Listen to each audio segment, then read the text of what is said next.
You're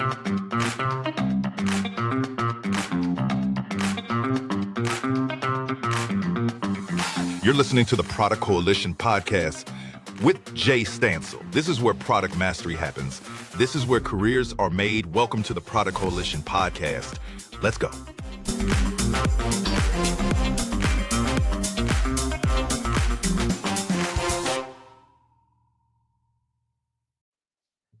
Welcome, everyone. Welcome to the Product Coalition podcast. This is the home of conversations with the world's most forward-thinking product leaders.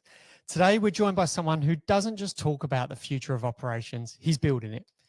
Chris Butler is a chaotic good product manager. He's a writer and speaker whose career spans leadership roles at Microsoft, Waze, Kayak, Meta, Cognizant, Google, and now GitHub, where he leads product operations for the Synapse team. He's also the founder of Liminal Practice and a driving force behind the Near Future Laboratories design fiction projects, where he helps organizations imagine and prepare for futures most of us haven't even begun to consider. Now, Chris has been at the forefront of AI and automation in operations, championing responsible AI, pioneering decision-making models, and he's been rethinking how strategy gets translated into execution. Chris has been recognized as the best product person, a ones to watch in product-led growth as well, and he's a mentor, a writer, and an educator, shaping how the next generation of product leaders think. So in this episode, we're going deep into the work that Chris has been leading, from reimagining organizational design to unlocking the power of automation in product operations to help us all grapple with those ethical, strategic, and human questions that AI is now forcing us to face. So this isn't going to be a conversation about what if. With Chris, we're going to get what now and what's next, and I can't wait to share this with you. Chris, welcome to the podcast. So good to have a moment with you today. Thank you. Great. Thank you for having me. It definitely sounds like I've been doing a lot based on everything you just read. So thank you for having me. Absolute pleasure, Chris. I was excited to jump into this conversation. It's not one I've had on the show before. But before we get into the nuts and bolts around this future of operations work, can I ask, why is this space a space that you're passionate about talking to audiences about? Well, so, I mean, I would say usually call myself a product manager. Like that's kind of the way I think about myself, even though I've had roles the last couple of times that are more focused on operations. I think that what I started to see inside of the teams was that the way that we actually did the work had a huge impact on the outcomes that we ended up having. And so that meant not only like, how do we actually have the cross-functional team discussion, but also just the way that the organization is set up, the way the organization makes decisions. And so for me, product operations is really about this idea that we're no longer just saying that things will just kind of figure themselves out when it comes to decision-making, sharing information, communication flows, bottleneck issues, things like that. But we're going to be very kind of intentional in the way that we start to address these problems, monitor them, and then create solutions. And so I think AI is going to have a huge impact on all of these things because and in particular, this goes back to kind of the team that I'm leading right now called Synapse inside of GitHub is part of the product operations organization. And our mission is really to reduce toil for the EPD, which is kind of the cross-functional engineering product design teams within GitHub. And so we're working on a bunch of different things that are trying to address that toil, but it's essentially like there are operational inefficiencies that we find, and sometimes they kind of just sit there and fester, and we don't really do anything about them until it's like a fire. And so we're trying to take a much more proactive approach to say there's these new tools that are going to help us do an awful lot of things to take away drudgery and toil inside of these roles and help make people be more effective at their roles. And so how and where we do that is actually something we need to discover still. And so this is a role that is a lot about kind of like process automation, fixing things that we see as problems, but also kind of experimenting a lot with, we don't know how AI should be integrated into these different workflows that people have. We haven't seen what is kind of the best way to do that, and what are some of the downfalls, right? I think the separation between human and machine decision-making, right? I think only humans can really make decisions, but machines can do a lot of things automatically. I think we need to figure out where those kind of borders are, and maybe what is the nuance that's required when starting to implement these things. Okay. I'm looking forward to going deeper into all of this with you today, Chris. But before we do that, I mentioned You self-describe yourself as the chaotic good product manager.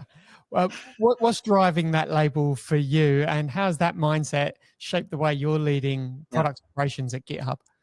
Well, I think, one of my mottos is that we are wrong today, we just don't know how yet.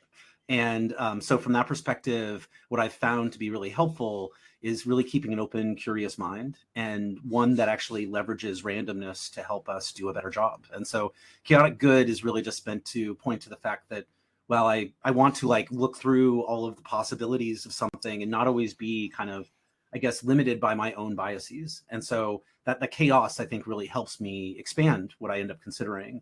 And good just is that I'm here to try to help people. In general, that means either teams making great products or making great products myself. But in the end, it's to actually help move forward the way that people do things. And I think actually one of the biggest problems that we deal with in today's world is actually that people are too certain about things. And I would say pretty much all of the worst things that happen in the world are because people are certain rather than leveraging the uncertainty of the world. And it's a little bit of an Easter egg as well for kind of the Dungeons and Dragons nerds that are out there. It's also a alignment for characters inside the Dungeons and Dragons game as well. And so I, as in addition to like some like short science fiction writing, I actually, do a lot of. I'm actually writing a module for a role-playing game called Mothership right now too. And so I find these like creative outlets as very satisfying. But I think role-playing games are actually interesting because they're kind of like facilitating a shared story between people. And I think using those types of skills inside of meetings, inside of discussions and decision-making, I think can be really helpful as well. So I see there's a little bit of like a work-related aspect to the Dungeons and Dragons that I used to play a long time ago. Nice. Chris, it sounds to me that what we're going to be talking about today is really, in your experience, you've PM'd the PM experience. So as we start to talk in the future of operations of work and processes and automations, before we go into that, what are some of these sort of foundational principles that you're starting with when you're starting a role like where you are at GitHub before you even get into the work? Yeah, I mean, I think like I tend to fall back on qualitative research an awful lot because that's something that I've done as actually a consultant, but also I find it really powerful in building my own understanding of a problem. And so what I mean by that is that like the underlying principle is that people are doing things a way today type of problem. If you look at something like Job to be Done, it kind of says that they're cobbling together their own solutions in some way based on the things that are available to them. And our job is to really learn like, what is this end goal and the frictions that they end up having to be able to achieve something. And so to me, the PM experience is really that I think an awful lot about my work as being a product manager for the experience of the team.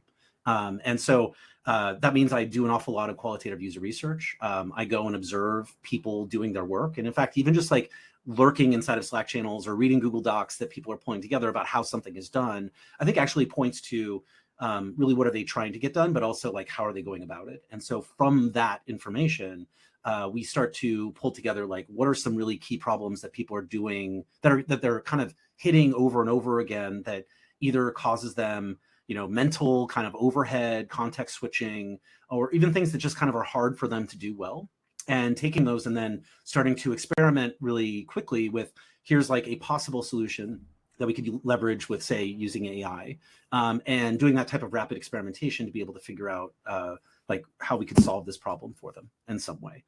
So that tends to be like the principles that I use is really just like a product manager would with like product, except my customers are actually internal to the organization. Like even John Cutler, he had a great post where he was talking about how product ops teams are really more like internal platform teams. And I tend to agree with him. Like what we're building is infrastructure. Now, just recently, we did actually open source some of the work that we did. So we're trying to help actually people out in the community as well, like open source maintainers or other types of people. And so we're trying to actually provide that information externally as well. But our real goal is to help solve the problems for the people inside of GitHub. And I think that's what's actually kind of important too, is that yes, you can solve problems in a general way. And that's why there's lots of platform teams that are out there solving these types of workflow problems. But to actually make it work for your organization, you have to understand an awful lot about the culture of the organization, the individuals that are actually acting within it, and then adapting the solution for their problem. Because there's always like a nuance. There's always like a special need that's in there that like if you just like said, okay, we're just gonna use the default of like Jira or whatever, right? Like or projects even within GitHub, like it's not going to solve the exact problem that your organization is dealing with, which is self-made in some ways, right? Like that's another interesting thing about product operations, is that a lot of the time, I would say the hardest thing I have to do as a product operations person is actually get leaders to change the way that they do things, because I can use their kind of power inside the organization to enforce something on the team, but it doesn't necessarily mean that it's going to be better for the team. And a lot of the time there's preconceived notions about like the way the leader wants something done, and that actually causes the team to then do it that way, but it may not be the best way for the team or for the leader, and the leader just doesn't know or understand that yet because they haven't been able to think through that. Status reporting is one of the prime examples of that I've had to implement like over and over again, and they always fail. And I kind of put together a rubric about why they fail, but it's very hard to get leaders to change the way that they actually engage inside of those status reports for them to be more of a success. Okay, we spoke there about principles, and you spoke about that early change management that's required. But before we get to that point, what are some of those leading indicators within processes that you're looking for to know when to consider adding automation into? Yeah, I mean, anytime that someone has to write down the process for someone else to follow, or if there's ever a time that people are actually doing something over and over again, like toil itself, there's a really great definition by a Google SRE team around toil. And so it's things that are repetitive. It's things that actually don't, they don't really scale as you get bigger. They just kind of like add more work. They don't actually contribute to the end goal. They're more just kind of in service of doing this stuff. And so if they're repetitive, if they are kind of bothersome or annoying, if these are all things that we need to look for as far as signals. And so one example of that, when we talk about, say, like status reporting, one of the things we see, and I've seen in every organization, is basically that people spend a lot of time pulling this information together.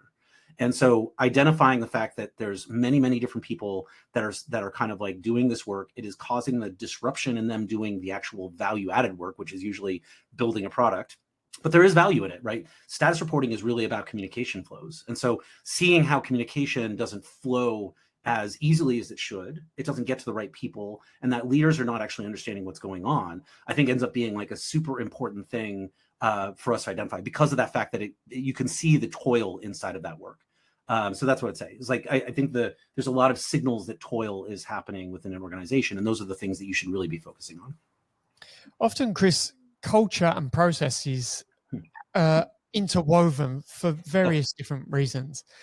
When you're working with teams or assessing teams or researching teams, like you spoke earlier about your qualitative approach, what comes up in terms of fear from a change management perspective? There's something that's going to be automated, and therefore I'm 1 point less valuable than I was yesterday because of the automation. And how do you address that fear culturally? I mean, I think that there's the fear of automation actually comes up for the things that we find meaningful inside of our jobs. I would say that a lot of the time, the toilsome work, I would call it like BS work, if you want to call it that. But the idea of like this work that people don't want to do, they generally want to automate it.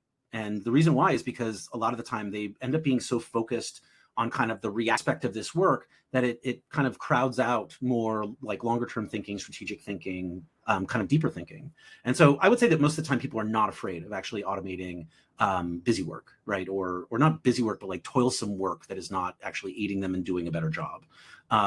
But I would say that like when you start to automate away something that actually helps them do their job better, or they find meaningful in their job. Like I was at a company called Philosophy, which was like a boutique design consultancy. And we were doing a project for Google and PwC around field service operations, which is basically like repair people that go out into the world and like repair a gas station or something like that.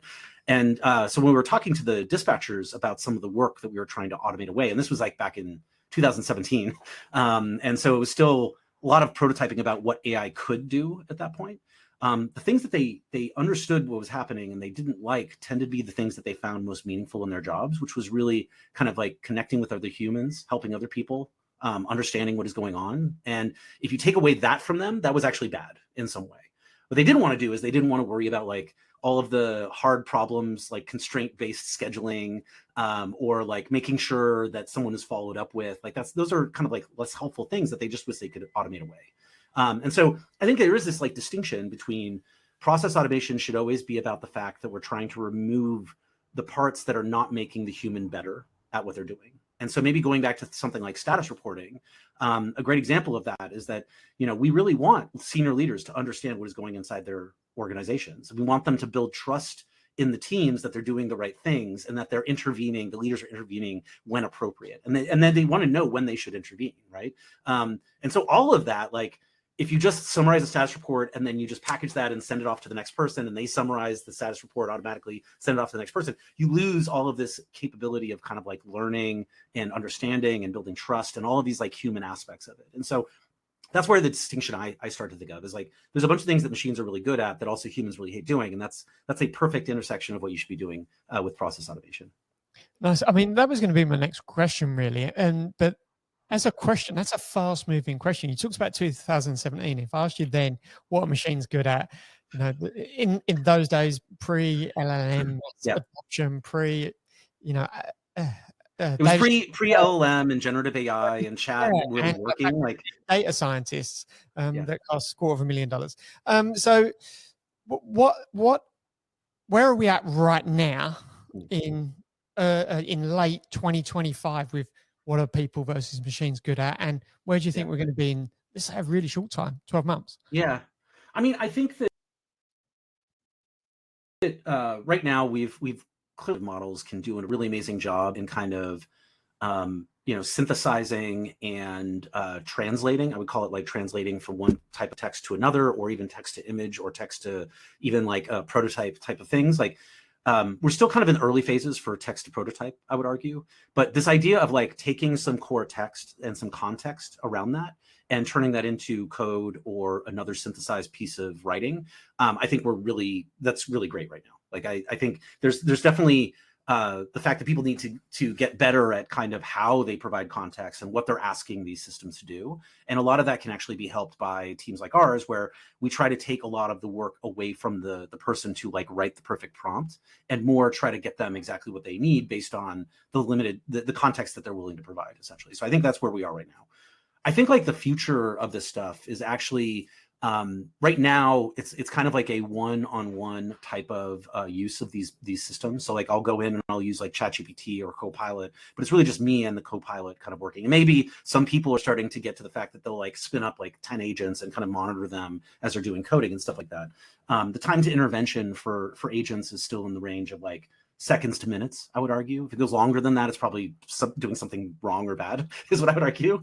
But I think the next step is actually, how do we start to include these tools inside of our cross-functional meetings? And so one of the things we've been experimenting with the Synapse team itself is actually around kind of what we're calling mobbed kickoffs. And so like you would do a kickoff with the team, you'd bring everybody in a room, you do a couple workshop-y type of exercises, and then you come out of that meeting with kind of like, what are we going to do next, right? And this is not only the fact that we're trying to make sure everybody adds information to this process, but also that everybody understands everybody else's viewpoint, and we're kind of like building team camaraderie in some way. So there's like multiple reasons why you want to do a kickoff rather than kind of doing something on your own or doing it asynchronously independently. There's a reason to have synchronous work. And so we've started to actually include these tools. And so we have something called GitHub's packaged context to be able to like have a conversation. And we've created a bunch of different spaces. One that is called like analogous innovation, which is like, how do we look at analogy to actually help expand the way we're thinking about the problem?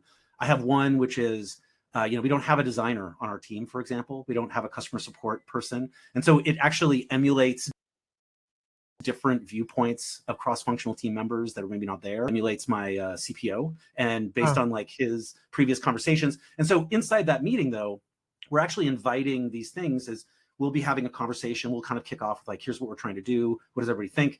I take that, it's a little clunky now because I have to take that transcript and then shove it into each of these different spaces. But then we like read the responses together and start to actually see, and it expands the way we think about this kickoff, right? And so I think this idea of like multiplayer uses of these tools, and even going so as far as like, we use something like Spark, which is in preview right now, which is kind of text to prototype. We actually start to kick off that, right? And we start to then kick off agents to help write documentation about what we're doing, or help us write like an initiative brief based on something called Bloom, which is really about kind of like initiative formation, feedback, and document drafting. And so using all these these kind of like tools live in the kickoff, I think is the future of a lot of this stuff. And I just gave a talk earlier this week at the O'Reilly AI Code Conf, which was all about kind of like the way that AI coding is developing. My talk was much more of kind of a future speculative, like 5-minute lightning talk that was really about like, what is this future? And I guess one of those scenes that I tried to paint and as the first scene is really, rather than, we're kind of using tools on our own on our laptop, we're actually seeing something more like a whiteboard or like a Zoom call where agents are kind of symbolized inside that Zoom call and will raise their hand or provide provocation or advice while the thing is happening, and the planning is automatically taking place, and multiple prototypes are being created as straw men to be able to have a better conversation. So I think that's the future of a lot of this stuff, especially with process automation. Like I think all of these things start to take away all of the drudgery of like, how do we actually, use all the information we just talked through inside of this workshop or this kickoff is automatically generating artifacts that are helpful for us in some way. This is fascinating, Chris, because what's coming to mind for me there is you're decentralizing decision making to the point that really you're giving your AI tools some equity in the decision making process to the point where they have an opinion, and as a group you're respecting that opinion and you're including that in the decision making process. Can I ask, where do you draw the line on that, or have you found a line yet when it comes to ethics around processes? So for instance, what's straight to mind for me is probably more things that are HR related, that involve people's sensitive information or medical records or personal situations, etc. Where have you seen that line, and where has that prompted you to have to rethink or adjust? I mean, I think we're still trying to figure out that line. I mean, I have an opinion about where that line is. And actually, just yesterday, I was working on a prompt that I want to start including in a lot of the tools, which tries to make a clear delineation between what types of decisions humans should be making. And actually, as a prompt that will be added to these tools, it will always try to mark up a place where it says, hey, actually, I don't think this is a place that a machine should give you an opinion. Like maybe the machine can help, like for example, inside of decision making, I think of decision making, and I helped co-found this community called the Uncertainty Project, which is all about decision making and strategy. And so we kind of think about it that like there's the first step, which is like deciding how we're going to make a decision. And sometimes it's kind of set in stone, but maybe you need to have a special way of doing that. But then once you understand the problem and you then start generating options, right? I think that's a really great place where not only can machines start to help offer other options, right? It can start to mine all of the previous decisions that had been made previously and what options had been chosen or not chosen and why. It can start to then do simulation of the future and like what is possibly going to happen if we choose this particular option versus this one, and what are the possible future scenarios that are happening there. And I think that's really great for like the machine to actually help you in rounding out all of these possibilities. And I think also making sure that everybody inside the organization that needs to know and think about these options, it can probably do a better job of like, rather than just me remembering to put it on these distribution lists, it's like who actually deals with this type of problem on a regular basis, and for the options that we're considering, who has actually built options like this before, right? And so I think there's like a bunch of things like that. Now, I do think that in the end, the decision itself is actually by humans. And there's a bunch of ways you can do that. It could be one person. It could be this person is the DRI that has to make this decision. It could be consensus-based decision-making, which is we all have to agree. It could be veto-based, which is basically no one disagrees that we're going to do this. There's lots of different ways. But in the end, it's about humans coming together, and there's someone or some group of people that need to make that decision. And this is where I think like when we talk about automation in general and like when we should consider not to do automation is if you as a decider of turning on this automation does not want to take responsibility for the automation itself, then it's probably a bad automation to create. Like you as the human that is creating this, if you do not think it you should not be blamed for the automation, then it's a bad automation. That's what I would argue. Because like in the end, like the decision to enable that automation is a decision in itself. Right? It may enable a bunch of other kind of automation and stuff that's happening where maybe automatic decision making is a little bit of a strong term there, but like the idea of it making a decision, I think is still a human thing, right? And so that's what I would argue is, and that's where I started to see this like difference is that also later on after we made the decision, actually helping explore the outcome and the process that took place to be able to then learn from that, and not necessarily learn from the standpoint of like, as the world becomes more and more uncertain, like as we're more interconnected in the world, as things get harder, more complex, there's a lot of uncertainty. And so that means that even if we made like a good decision-making process, we may have a bad outcome. And so we can't be over rotating on just the outcomes themselves. We have to also be looking at kind of the process by which we came to a decision. And so I think that's where I think machines can help us understand that better. And then it's us as humans where we internalize this and update our prior understanding and our experiences to help build our intuition. Because I think that's the other thing that machines don't do so well right now is that there's a lot of kind of like complex context that people have inside of our brains and inside of our like culture or community of an organization. There's a lot of experience that's inside of that. And so you can't always encode everything into one place. Even when we talk about this idea of like, say writing, using the idea of like writing a bunch of stuff to then create code. One of the biggest downfalls there is that you don't include what you really need to a lot of the time, because you don't include the specificity that's inside your head that's kind of implicit. And so that's why I think like it is very important for us to continue to like update our own intuition around things. And I think we're gonna start to figure out better and better, what does it mean for us to say that like the goal of the human here is to learn and decide and to orchestrate or curate, and then it's for the machine to go and do the execution in some way. So I think that's like a good separation that I've been thinking about. Can I ask, Chris, what do you see that still remains consistent in terms of product practices, actions, that is still true today as it was 10 years ago in product management? I mean, I think, the idea of, sorry, was that? What are you still doing that hasn't changed over 10 years?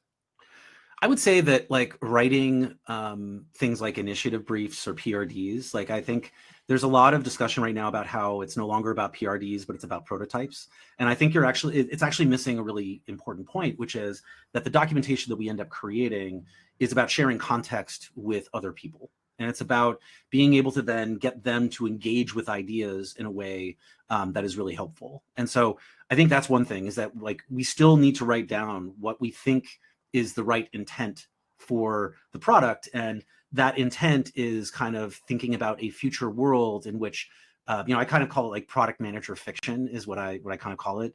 And so we're writing about like what we think should be in the future. And I think that being able to have that type of discussion is still very powerful and important. And I think it becomes even more important when we look at things like spec-driven development, which is kind of a new term right now, or the idea of context engineering.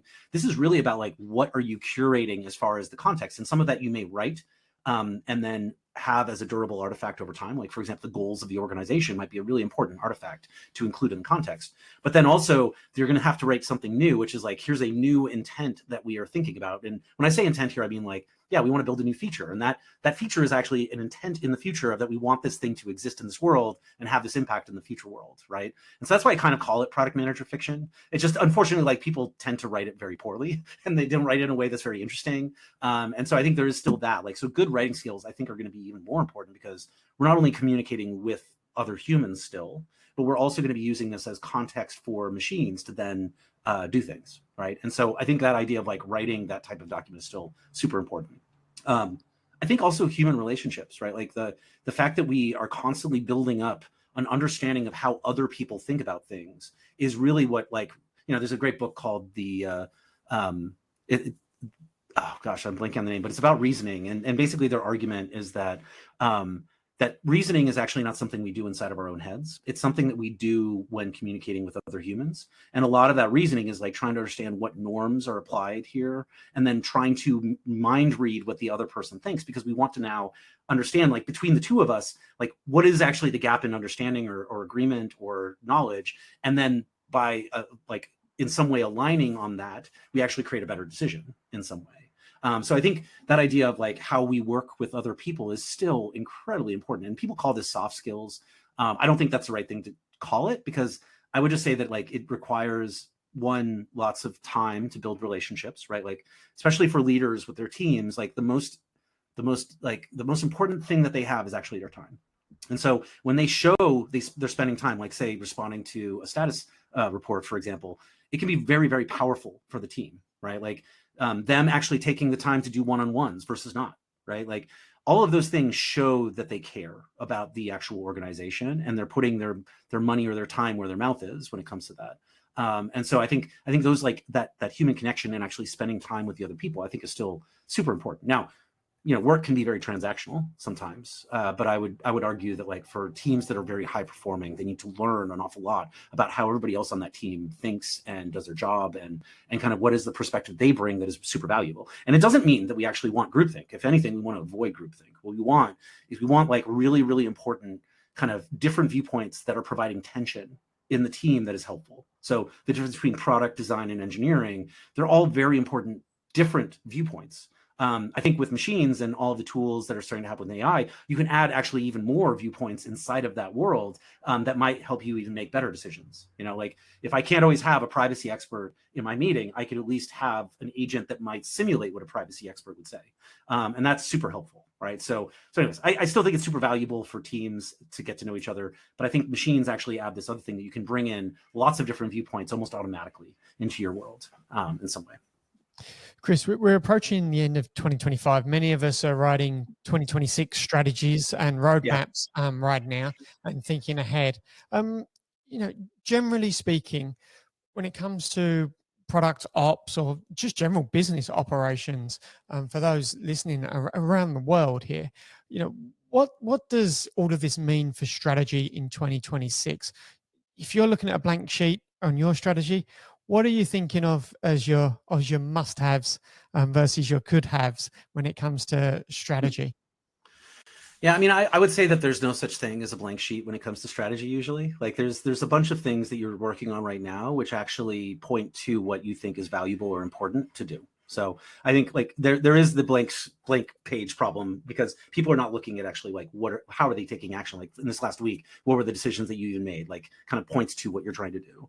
But I guess if your question is like, what are some of the important things for us to focus on in 2026? I do think that experimenting with these tools, allowing people to experiment with these tools, right? And then I think having teams that are actually incentivized to build things with these tools is super important. There's a lot of different groups that are saying that they require everybody to use AI tools right now, but they're not necessarily allowing them to buy the ones that are most helpful. I think even in our case, right, like there's just a lot of kind of security and IT types of issues that we end up having because of the fact that we're a highly secure product. And so not that that's bad, but it's just, it's one of those things which maybe delays the ability for us to experiment more with those types of things. And as far as like product operations, I mean, I think the basics really end up being around like action, right? Where are their sources of truth? And then how is it that you help convert kind of information into sources of truth? And those things are kind of everything that you need to worry about. And so that I've just kind of talked about like, one, like what are the tracking systems that you have? Like how do you track issues and epics and initiatives? Where are the durable artifacts for those things? How do you report on them? Like how do you show updates on them? And then how do you allow for different teams to kind of give information through like issue intake or triage? You're kind of describing everything that the team needs to deal with when it comes to operations. And so I think there's a lot of things that are, we have those work streams inside of Synapse that we're thinking about a lot for inside of GitHub. But I would say those are like evergreen problems that we need to solve. And we can always get better at them in some way. And so that's what I would say is like, that's what I'm really looking at for 2026. I mean, I think there's also this added things we just talked about as far as like decision-making and where to include AI inside those decision-making processes. I think like the idea of spinning up a decision channel, getting some documentation ready, deciding who needs to decide, how to decide, like generating options, and then making the decision and winding down all of that infrastructure and documenting the decision. I think those are things that just like, it's kind of as annoying as like, okay, well, I have to create a new Slack channel. And so why doesn't like a lot of this stuff just like happen just automatically, right? Okay, Chris, I've stretched you to next year. I want to stretch you even further into let's go to 2030 now. Well, you're writing a product manager job description for this team of the future. I've got two parts to this question for you, Chris. What's something you think is going to be on that job description that today's JDs just don't mention? And what does that team of the future look like? Yeah, I think that the people of that era are going to think much more directly about the dynamics of the team, and they're going to have tools that help show that. So for example, like the idea of information flows around the organization, they will think and look at and understand what is actually, where are their bottlenecks in information flow and why, and how do they actually end up fixing that. I think maybe putting on my like speculative design fiction hat too, I would put probably like a little warning at the bottom, which is that, in this new role, you may have agents that are trained off of your behavior, and those agents are part of the company. And so like, basically, if you decide to leave the company, your agent is still there working, even after you leave. Right. So I think there's like things like that where what is the actual necessary part of human decision making versus what are the things that like I don't need to be there for, but based on my bias. Like, and again, when I say bias, I don't mean it always in a bad way, right? Like, I mean, there's positive, neutral, and bad bias. And actually context itself requires you to have an opinion about things. And good prompting, actually, if you have an opinion, the prompt will be much more effective in some way. So I think like the bundling of your viewpoint ends up becoming something that happens in every side of every organization. And so for me, my agent or my proxy, right, can make decisions on my behalf probably a good amount of the time, and I'm not necessarily needed for all of those decisions. So I think there's something about that idea as well. Okay, fascinating. So for those that are feeling a little bit overwhelmed right now, Chris, around the pace of AI, what advice would you give for them of one practical thing they could be doing simply at a personal level, ignoring strategy and product ops, at a personal level, to just stay ahead and get some control back around all of this? Yeah, I mean, I think one thing I would tell people to not worry about as much is that like there's just a huge number of like new models and model updates that are coming out right now. I actually don't even pay attention to them anymore because honestly, I know that they're going to get better, and I know that they're going to get in some way cheaper. I mean, we're going to keep increasing the context that we include. So cost, that's another very interesting problem and question is around how cost works on this stuff. But I would just say like paying attention to like a very specific model, I don't think is as helpful. What I do think is helpful is actually, building the habit to try out these tools like say ChatGPT or Copilot when you have some type of problem, when you feel like you're kind of like you're procrastinating on something. I think when you feel that like sometimes it's a good thing to procrastinate because you're trying to actually like collect more information or you're trying to figure out what you actually want to do here. But I've often found now that when I feel this procrastination, if I just like plug in what I know right now into some type of model, it actually spits out a bunch of stuff that like, again, usually because it's in my domain of expertise, it's not perfect and it's not always 100% good, but at least gets me thinking a little bit better about how to go about something. So I think that idea of just like when you feel stuck, I use it for that. Now, it shouldn't be for things that you're not an expert in as much, right? I think like actually using these models for things where you're not an expert, I think can be helpful, but it also gives you like a undue sense of confidence in those things. And so I think that's maybe the thing I also try to say is just like stay within your like what you are an expert on and what you feel like you have most expertise in. Using the models to help you do that type of thing, I think is really, really helpful. And especially if you feel like you're blocked. So that would be my main thing. I just think though that like, just trying out this stuff is the first step. Like I kind of like try to avoid doing like vibe coding and that type of thing because I think it causes me to not have the right viewpoint from a product manager standpoint. I think it's actually putting you back into this like I'm an engineer mindset, I think is bad for product managers because I don't think the goal is that everybody becomes an engineer. Right. I don't think that's right. I think we need to have different viewpoints that are still thinking about things. And so what I would say is like, I do try this out though. Right. And so even just the other day, I needed to update some documentation. So tried out like using a coding agent to update that documentation. And it didn't work exactly the way I wanted at first. I had to fix some things, but it did okay. And actually something that it also helped me do is that when I saw how it actually updated the documentation, it made me think about how I actually really wanted the documentation to look. So I think this idea of using the models as a way to critique your work, like adversarial, like types of things. We have like one tool called Bloom, which helps give early feedback to PMs about their initiatives. And one of the commenters that they have in there is that the PMs really find funny is this like super rude, sarcastic prompt, which is basically saying why this is a bad idea.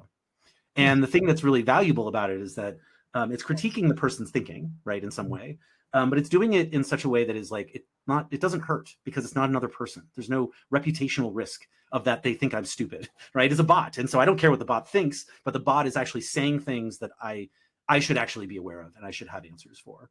And then the opposite side of this is not only, so like I'm getting critique from these things, it's critiquing my ideas, but then also when it creates like a straw man or a draft of something, I'm able to use my expertise to critique it in the way that it has done things. And so do I need to add more context? Do I need to just change it? Like, am I using this as a first draft and then editing it myself?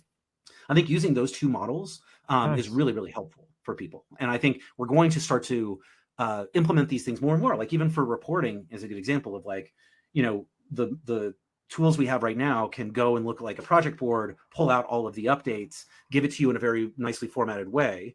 One of the things we started to do a better and better job of is like, where are there gaps in this information and actually highlighting that, right? Like where are there missing updates, or what is like, where is there an update that's just like a bad update and you should tell that person to like redo the update, right? Like that's super helpful. And then as like, I also, as a person that then needs to pass this information on to a leader, I, as a human, shape that information. So a good example of that type of thing is not only just like the wording, like I think this person will care about that thing, or this is like a trigger word for this person that will get them like too involved. But even things like red, yellow, green status is actually a human decision. And the reason why is because we could build a rubric for like that. If it's 80% done, we're green, right? OKRs try to do this with like the KR aspect of it. But the reality is like that red, yellow, green is actually a signal to the senior leader about whether they should get involved or not. And that is something that is really at the human decision-making level. So like there may be something that is red inside of our team, like we feel like we're blocked, but we feel like we can get unblocked without the leader that is above us actually intervening or being escalated to. And so we will mark it as yellow. And so those are like very important kind of nuanced aspects of this too. So that's what I'd say is like getting started is really just about like understanding the patterns of which you can use these tools and then where and how they're actually helpful in some way. So that's kind of my advice. I feel like that's a very long answer for your question, but that's how I've been thinking about it. I appreciate it, Chris. Chris, I'm going to finish up back where we started in the world of science fiction. I was really interested to see you've got this passion for science fiction writing. Can I ask, how has that storytelling you mentioned shaped the way that you lead, and how might other product managers borrow from that craft, do you think? I think more than anything, it's tried to teach me how to write better, just like in a way that is engaging. And I definitely am not like, I'm not a professional writer. I mean, I guess I technically am because I've been rejected by a publication and I've been paid for writing. So I guess that means I'm technically a writer at this point. But I would just say like the idea of telling a story is really important. And I think sometimes we just kind of phone it in, right? Like with a lot of the documentation we write. I think one of the things that I've started to find really helpful is I feel like I'm actually a better speaker and storyteller than I am a writer. And so I've been starting to use tools to like, where I'll just kind of do word vomit of like everything I'm thinking about something and get help organizing this, engaging and interesting, and then using help critique this. I would say like even in science fiction writing, for example, or role-playing game writing, a lot of the time, what you really need is you need kind of like a thought partner that will throw out a bunch of stuff. And then the things that are most kind of like bright for you end up being the parts that you can integrate into your work. So for one of the science fiction stories I wrote, which was, it was called Return to the Apocalypse, which is about a future where, the world ended, except basically those offices like Google or Meta were so automated, they continued to kind of like hum along. And so people that had employee badges could still eat but couldn't sleep there because the bots would like kick them out for work-life balance and stuff like that. But like coming up with like the ideas of what would you be able to make with food out of like a snack bar inside of a startup. It was really hard. Like it could have been very hard for me to think about, but like once I started working with a model, it was able to come up with lots of ideas. And we came up with this idea of like beef jerky Wellington as like something that this person would create. And so, it came up with lots of bad ideas too. But I would say like, I think that's really science fiction writing to me is often like trying to expand what is possible and then also be surprising and interesting in the way that we do this. And a lot of the time using these tools helps you kind of at least explore more, like more than I would have otherwise, I would argue. And so that's me, that's probably the biggest value of like science fiction writing is just trying to be better at writing. Now, I don't achieve it all the time at all, but I think that's the goal, is that usually a science fiction piece, especially a short story, has to be very punchy. It has to be well polished. It has to flow in a way that is interesting for people. And I would say that like, that's something we should be doing with our day-to-day writing as well. And these AI tools, I think, can help us do that. Fantastic. Thank you, Chris. I think a key point I've taken away is, for me, is as a CPO, thinking about this almost anti-J thinking GPT. That is because I've been through that experience of, for instance, turning up in front of investors, VCs, and you do a pitch and they hate everything about it and you can't answer the questions and you feel like you're mumbling your way through. But the challenges that come out of those bad sessions make the great sessions great. And I think with these tools available, there's too much nodding in a positive nod and too much vertical nodding and not enough horizontal nodding coming out of these GPTs. Yeah, I mean, feel great, but isn't producing us to be our best selves. That's right. I think we're benefited through adversarial feedback because of the fact that like it helps us remove some of the biases that might not be helpful. And we can't see our own biases. That's one of the biggest problems, right? Is like, and that's why I think like things like randomness or non-deterministic systems like LLMs actually help us break out of this. And so I find that to be super valuable. No, so another thing is sometimes when you get that critique from a machine instead of a human, you process that differently as well, because you do. You're not assuming there's some biases wrapped up with that person, their political opinions, their political capital they got within the organization. You're taking it at face value. So lots to learn from you. Right, and it doesn't hurt, right? It doesn't hurt as much because we really care about what other people think about us. And that's why like really good feedback from another person often hurts a little bit. It's not meant to like injure you, but it's meant to like upset or upturn like the things that you believe right now. I think from a machine, it's much easier to accept that in some way. And so I think there's like some benefits about both human feedback and kind of adversarial machine feedback in some way. Last question for you, Chris, is you can only watch one science fiction movie for the rest of your life. What are you going to pick? It's a tough one. I was going to say RoboCop is just the top of mind for me. But yeah, it would be either RoboCop or Running Man. Those are the two that I really love. Nice. Those 80 glory days. There's plenty of music in the background. Love it. Fantastic. This has been an absolute pleasure of a conversation, Chris. I really appreciate you coming in, sharing some war stories, some experiences, some thoughts around what the future is going to bring for us all. So a big thank you for joining me today. Thank you for having me. I really appreciate it. Thank you to everyone listening into this podcast episode. I hope you've enjoyed my time with Chris. I certainly feel I'm in a fortunate position to get to ask some questions for Chris today. If you'd like to learn more about Product Coalition, you can head over to productcoalition.com. Until next episode, thank you very much. Cheers.